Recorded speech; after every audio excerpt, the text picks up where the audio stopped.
Alors je vais commencer par ce petit témoignage. Alors, comme beaucoup, eh bien, nous avons vécu une expérience ou plusieurs expériences, et c'est bien souvent difficile de pouvoir exprimer en quelques minutes ce que Dieu a fait. C'est souvent et parfois le fruit d'un cheminement particulier.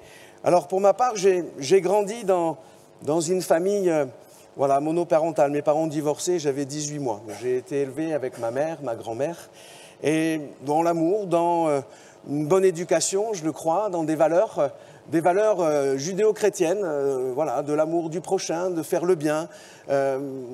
Finalement, comme beaucoup certainement d'entre nous. Mais tout au long de cette jeunesse, il y avait quelque chose, il manquait quelque chose. Et au moment de l'adolescence, comme pour beaucoup d'entre nous, eh bien, il y a une recherche, une quête. On se pose des questions existentielles sur soi et puis sur Dieu, ou un Dieu, ou une force.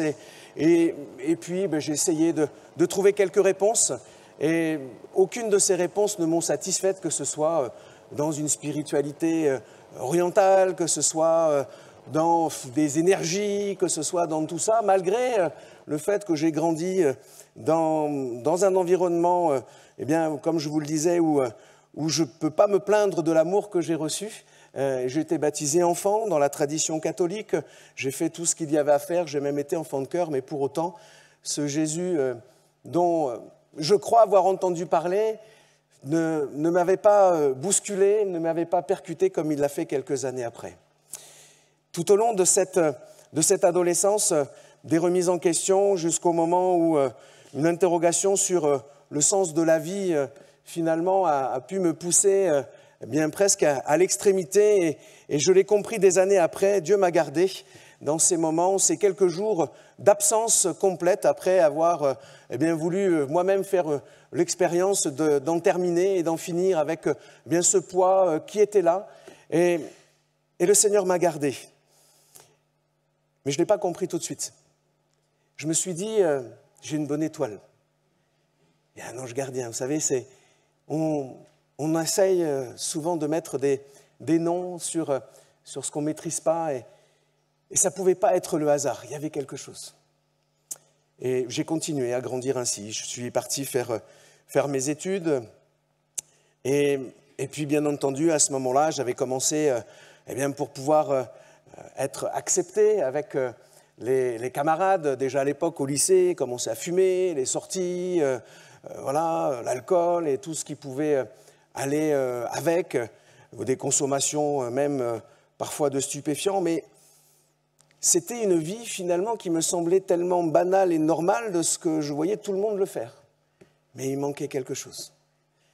J'ai eu l'occasion pendant mes études de partir en Guadeloupe pendant la 3e année de management, et j'ai eu l'occasion de faire un stage de 6 mois en Guadeloupe. J'ai eu une proposition d'embauche par la suite, et je me suis dit, ça y est, un nouveau départ, la vie active, c'est bon, tout va aller. Et j'ai eu une série de difficultés, de problèmes, d'accidents de la route, et le dernier m'a emmené à l'hôpital. Et pendant toutes ces séries d'accidents, j'ai eu à faire des tonneaux, et à chaque fois m'en sortir avec rien.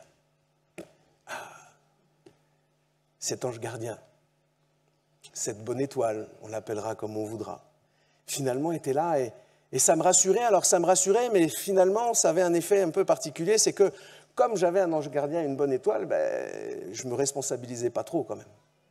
Et Dieu m'a arrêté, et je l'ai compris après. Je me suis retrouvé à l'hôpital avec une double fracture au bras, la jambe droite un peu amochée, au tibia, au genou, et puis c'était un accident de moto avec le contour qui m'est rentré au niveau de l'arcade, qui est rentré au niveau de l'œil. J'aurais pu perdre la vue, et Dieu m'a fait grâce. 60 points de suture par la suite de l'intérieur vers l'extérieur. Je n'ai pas de difficulté de vue, même si j'ai mes lunettes, mais ça, c'est mon jeune âge. Voilà, je commence à le dire, ça fait vraiment vieux. Mais je n'ai pas eu de difficulté, Dieu m'a gardé. Et pendant ce temps-là, à l'hôpital, c'était un moment de remise en question, et je me dis, mais et cet ange gardien, et cette bonne étoile-là, elle m'aurait laissé tomber. Et je n'ai pas eu de visite de celles et ceux avec qui je pouvais festoyer. Mais j'ai eu la visite d'une collègue de travail, mais particulièrement d'un homme, Fabrice. Et cet homme-là, c'est la première fois que j'entendais vraiment me parler de Jésus. C'était un intérimaire. Je travaillais dans une agence de travail temporaire. Et c'était un des intérimaires que j'avais aidé à partir en métropole pour se former. Je vous remets le contexte, je suis en Guadeloupe à ce moment-là. Et il revenait et il avait hâte de venir me dire comment ça s'était passé. Il passe à l'agence, il apprend que j'ai un accident et il fonce à l'hôpital. Il ne me parle pas de sa formation. Et il me dit, mais waouh, qu'est-ce qui t'est arrivé? Je lui explique. Il me dit, mais moi, il m'est arrivé un accident de moto quand j'étais plus jeune. Et il commence à me témoigner bien de ce qui s'était passé dans sa vie. Et je l'écoute. Je suis un peu bousculé, encore anesthésié par l'opération qui avait eu lieu quelques temps auparavant. Mais je suis interpellé par ce qu'il me dit à ce moment-là où il aurait dû perdre la vie. Il a senti cette main de Dieu le prendre, le soutenir finalement, le déplacer pour pas que cette moto lui retombe dessus. Et c'est quelque chose qui m'a interpellé. Mais je ne me suis toujours pas converti à ce moment-là. C'est que 10 ans après où j'ai réalisé l'amour de Dieu pour moi, au moment où je faisais ma vie. J'avais ralenti, j'avais compris qu'il fallait que je réforme des choses dans ma vie, j'avais commencé à le faire avec mes moyens, mes capacités, mais ce n'était pas encore ça. Et j'avais rencontré mon épouse actuelle, Christelle. À l'époque, nous ne connaissions pas le Seigneur et nous avons eu un enfant, Noah. Et mon épouse est d'origine guyanaise et on a décidé de repartir finalement en Guyane pour bien que la famille soit à nos côtés pour ce premier enfant.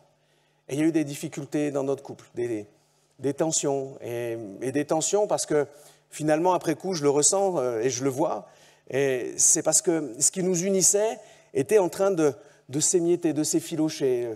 Voilà, peut-être plus les mêmes intérêts, peut-être plus les mêmes ressentiments, les mêmes sentiments.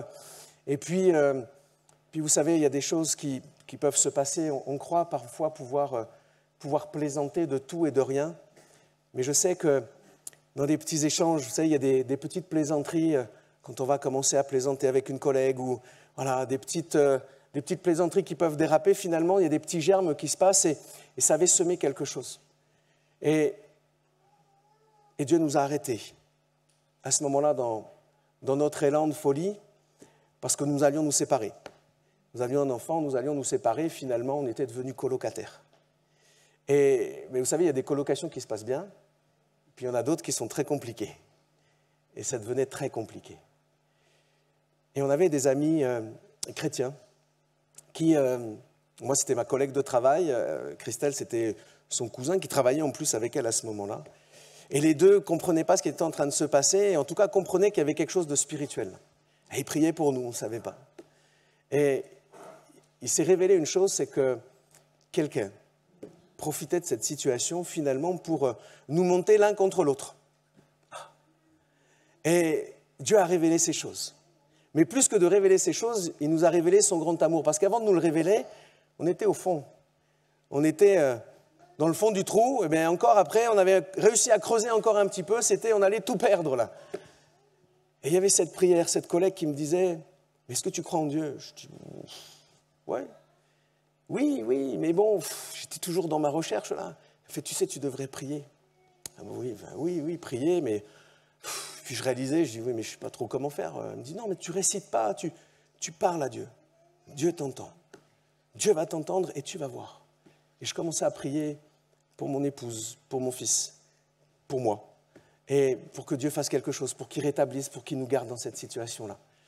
Et Dieu a honoré cette prière. Pas tout de suite. Ça a mis 8 mois avant que Dieu se révèle et nous montre ce qui est en train de se passer. Pendant ce temps-là, Dieu m'a permis de poursuivre mes études. Ce qui faisait que j'étais beaucoup moins à la maison.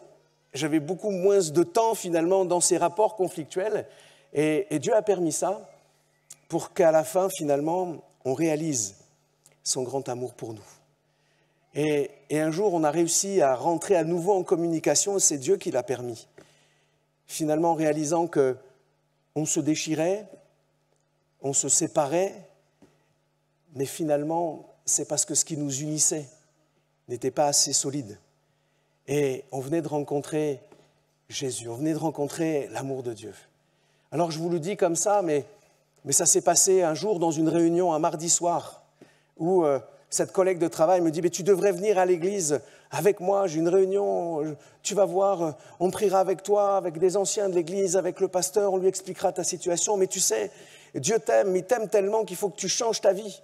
Tu ne peux pas rester comme ça, tu ne peux pas rester dans le concubinage avec ton épouse. Dieu veut agir, mais tu vois, là, tu as tes alertes là.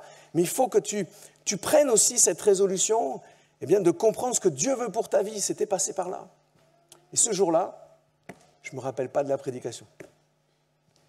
Je ne me rappelle pas des chants. Je me rappelle d'une chose. Je suis rentré et je me suis mis à pleurer jusqu'à la fin. Et je ne comprenais pas ce qui se passait.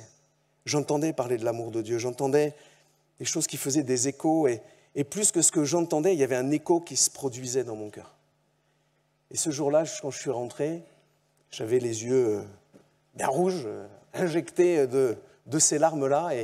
Et à l'époque, je vous fais, excusez-moi pour l'ordre des choses, mais on n'était pas encore réconciliés. Mon épouse s'est dit, ça y est, qu'est-ce qu'il a encore trouvé pour pouvoir récupérer la garde peut-être de l'enfant. Lui, il est bon et moi, parce que c'était ça qu'il y avait derrière. Il y a des tiraillements, des déchirements.